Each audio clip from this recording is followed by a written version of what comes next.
So there's an old Chinese story that goes something like this. There's a man, and he was a farmer, and he was working the field with his son, and he had one horse, and they're working it. And one day that horse gets out and takes off, and he doesn't have a horse to work the field anymore. And all of his neighbors came up and said, "Man, you're so unlucky. You're so unlucky." And he said, maybe not. 3 days later, the horse comes back with 6 wild horses, and he corrals them up. And so all of his neighbors come up again, and they're like, "Man, now you have 7 horses. You're so lucky." And he says, maybe not. A couple of weeks later, his son is trying to break one of these wild horses, and he falls off and breaks his leg.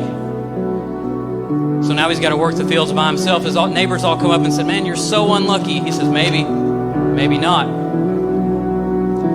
War breaks out, and they start drafting all the young men in the entire village. And the only one left was his son because he had a broken leg.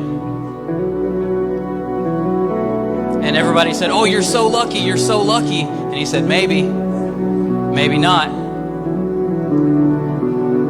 We're basing our faith in God on luck. We're basing our faith in God on circumstance, and we're not trusting in Him to work all things better for our good. And if we look at it every situation and say, "God, how are you working this for my good?" There are no bad and good situations. There are just situations. And if we trust Him to work all things better for our good, that's the Word. That's not Nathan.